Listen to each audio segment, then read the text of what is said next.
There's a story in the ancient times how God created languages to confuse humanity. There's a story of the Tower of Babel.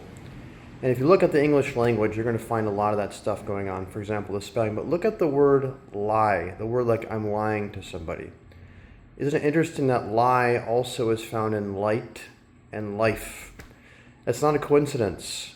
It shows you who made the language. What is light? Let's look at light. What is the battle of light and darkness? I'll explain this precisely. Light is awareness. Darkness is lack of awareness. Where there is darkness, there is something that you are not aware of. And that is why darkness only has power until the light comes in. The light is the light of awareness. So enlightenment really just means the expansion of your current limited awareness to become more and more aware of what you already are. And the darkness, to stay alive, have to keep you from expanding your awareness. So what do they try to do? Misdirect you, mislead you, misguide you. They try to, because when something's in darkness and you don't know what it is, it has power because you don't know where to look. You don't know how to treat it effectively. You're not aware of the cause of what's going on. So they just have you chasing your tail. This is the battle of light and darkness. And this is where you have this concept of the guru. What does the guru actually mean? The guru is a principle. And this principle can be embodied by people. This principle can be embodied by animals. This principle can be embodied by nature. This is the story of some consider the ultimate guru, the guru of gurus, Dattatreya. He had like 50-something gurus. The wind was his guru, the bumblebee was his guru, the snake was his guru, the person. All of it came to guru. What does the guru principle mean? It means the darkness remover. The darkness remover. Meaning, the guru gives you the light of awareness. Sometimes it's through knowledge. Sometimes it's through presence. Sometimes, and ultimately, it is through intention.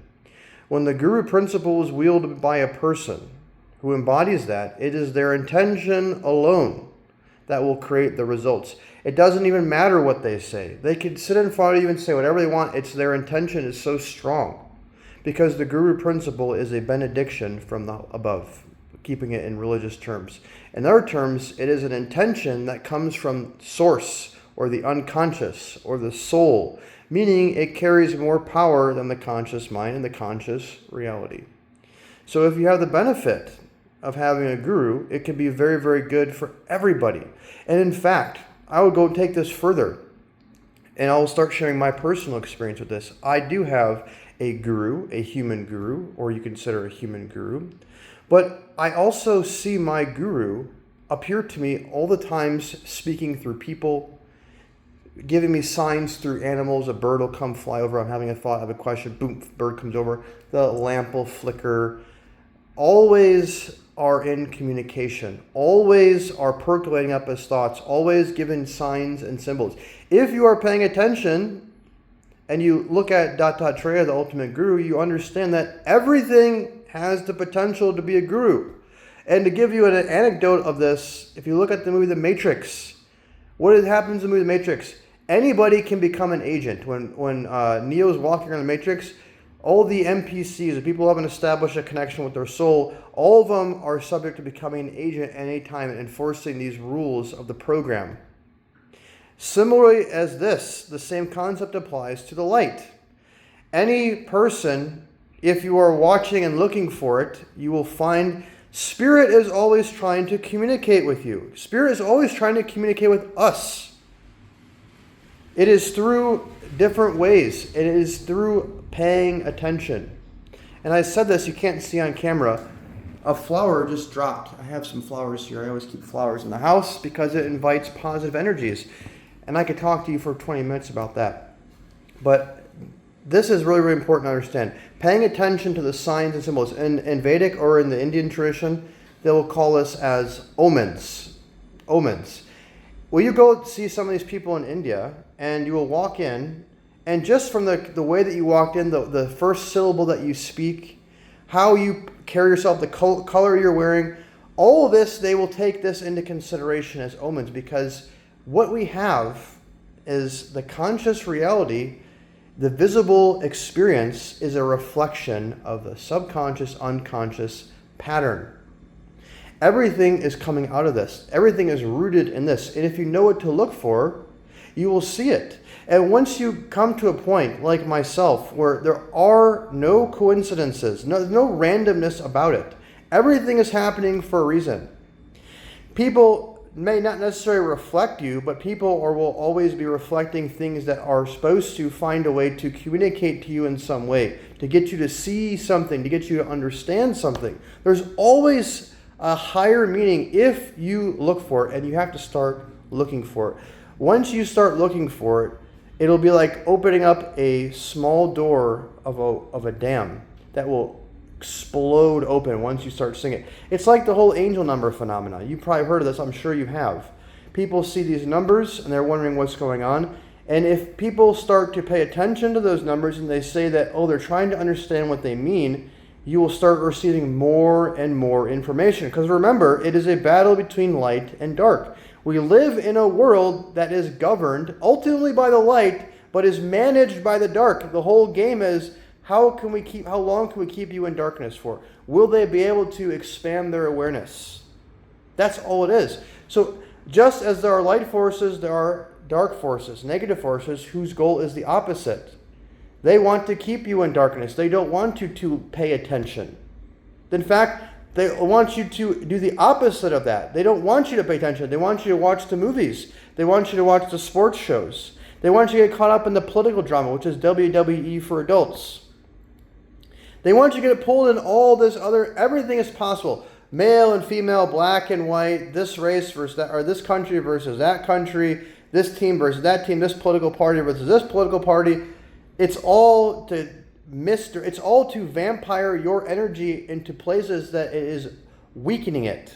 Versus if we were all focused, then the world will be a very, very different place. And that is what is happening right now. People are waking up. What does that mean? They're starting to pay attention. They're starting to see between the lines. They're starting to see that this world that we live in is not what it appears to be. There is things that are going on behind the scenes. And what is the objective of evidence for this? The so-called Epstein files. This was an excuse for a lot of knowledge to be brought into the awareness. Why was that happening? Because in order for something to be transmuted, it has to be brought into the light. It has to be made visible. Awareness, conscious awareness, has to be put onto it. This is the point. This is why things like numerology and astrology are very powerful. Yes, there are remedies that you can do that you can get from that, but people don't take for granted just having the awareness of the knowledge itself by putting your attention onto your subconscious programs, or what is going on beneath your conscious mind, in and of itself is a very powerful transmutation alchemical process. You will see just from that alone, if you ever had a reading, a good reading, that alone will shift your energy, it will shift your destiny, it will shift your trajectory. Because once you see something, you can't unsee it. Once you know you have this pattern, you'll be able to see it now. Oh my God, I see it right here, and you're going to diffuse it. This is the power of awareness. So enlightenment is not some old man sitting in a cave with a white beard, wearing a little cloth around his waist, carrying a stick. This is one of the ways the dark forces likes to mess with people. Enlightenment is for the everyday person. It is for everyone. It is not for hermits, ascetics, and yogis. It's not exclusive to them. Those people have just followed it in a very, very extreme way. They have renounced the world. But the secret is, those people have to come back, because you have to integrate that back into the world, and that is the lesson of 8. Everyone has to cross the 8 vibration to leave this place. Everybody has to cross Saturn to leave this place. 7 is the renunciation. 8 is the integration of that wisdom back into the world. There's a whole side topic we can talk about this, about the goddess or Shaktism and householder in the different varnas or the different classes. It's a long, long topic. We don't have to get into it. The point is, enlightenment is from everybody. Enlightenment is expansion of awareness. Expansion of awareness is the battle of light and darkness. Awareness is a weapon. And of course, there are other ways. This is just the beginning. This is the foundation from which you do these things. Now, there are sounds. There are sounds that will invoke archetypal principles. Just like I said, guru is a principle. There are other principles as well that you can use. One of those principles, I shall talk about it because the reason I'm making this video is watching a video of my guru talking about the Holy Spirit, gave us the mantra. It's public on YouTube. It's not a new mantra, but it's a mantra that I resonate with very, very much. And the mantra is Ruach. So it's R-U-A-C-H. It is a Hebrew. Now, I say that lightly. Yes, it is Hebrew in as far as categorized, but Ruah goes back to Tamil. Because you look at the sound Arul. Arul is the original sound for the Holy Spirit. Ruah reverses that, and there's a whole science of reversing sounds and phonemics. This is a part of the science of mantra. So Ruach is connected to Arul, but Ruach is a very, very powerful version of that sound. And when you say that sound out loud, Ruach, you drag the back, that sound. It's very, very important. So the way you use it is Ruach. You say it firmly, boldly. You have to say it out loud. You say it with your spirit. And then you listen. You feel the sound. It's like dropping a pebble into the water. That will have a ripple effect. You're feeling that ripple effect inside of you. So you can say it once. You can say it a few times. Pause. And then you can say it some more. And when you say this sound, the Spirit will beset you on all sides. This is the teaching. The Spirit will surround you. And the dark forces will run away because they are afraid. You've heard of this is a long video, I'm just going to go for it. You've heard of these Satanists who end up flipping, and they become back to the light. And they talk about, this is one guy's interview, is a male. And what he used to do, he used to be a high-level dark magician. In a Satanist group, these guys were like in covens and stuff, and they'd work together, and they're working together behind the scenes. At least they were doing this. And what they would do is they go out and they would go in their astral form and they'd try to curse people. They would try to bring dark energy, which is what? It's going to cause confusion. It's going to cause people to fight amongst each other. It's going to cause people to have diseases, because all these are reflections of dark energy. So they're trying to do this, and he said this one time, he came to these people, it was a people or a person, and he couldn't touch them. He said that in his astral form he could perceive they were surrounded by this fire. This fire was around them. That is the Holy Spirit. And that's why they're very, very afraid of this. And that's why they've tried to kind of snuff out like the Pentecostal and make them look crazy, people speaking in tongues and like this. I'm not saying they're all true, but there are definitely some. One that I can vouch for personally is TB Joshua. He is no longer on the earth plane, but if you go watch old videos of TB Joshua, in my personal opinion and experience, TB Joshua is one of the purest channels that I have seen for the Holy Spirit.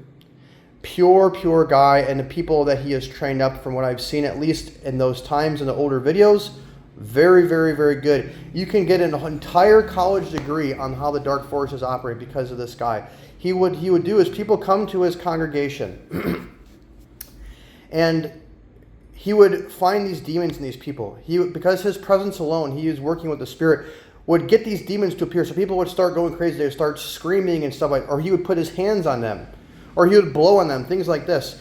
And he would get the demon to manifest to the person. So the person would start talking. But it wasn't a person, it was a demon. And what he would do is he would get the demon to confess. And through the power of the Spirit, they cannot lie. So he would ask them how they operate, how did you get in the body, what do you do to this person, all these things. And just by learning these things, they reveal so much that you can really understand how they operate, which is important. Because once you understand how they operate, they lose power. Darkness only has power when it is kept in the darkness, when you are not consciously aware of it. So I highly recommend TB Joshua. I also recommend Dr. Pillai. As far as getting initiation into the Spirit, I recommend Dr. Pillai. TB Joshua is going to give you an initiation as well. Absolutely is going to give you initiation. How to pray, how to see the negative forces, how to work with the Spirit like this. Dr. Pillai is going to give you the mantra initiation and the spiritual initiation on a much, much deeper level. And this is where you have to go look up his videos talking about Ruach, ruach. You can just hear the power in the sound. And when you start to use it, you will feel the power. If you ever find yourself in a position where you feel like you're in a position of harm, where you don't feel safe, use that sound. If you're ever in a position where you have questions, you need a response, it's an emergency, use that sound. Pray. And one of the ways to pray, the way the Holy Spirit likes to pray, is in tongues, because tongues is actually a divine language. TB Joshua has a video about this. He not only is he aware of tongues, TB Joshua was blessed and gifted with the ability to understand them. He can talk to people in tongues and also listen to people and be able to know what they're saying. He has not only that, but he has been able to map it to actual character language, like symbols, like we have A, B, C. He's got all of it. It's a divine language.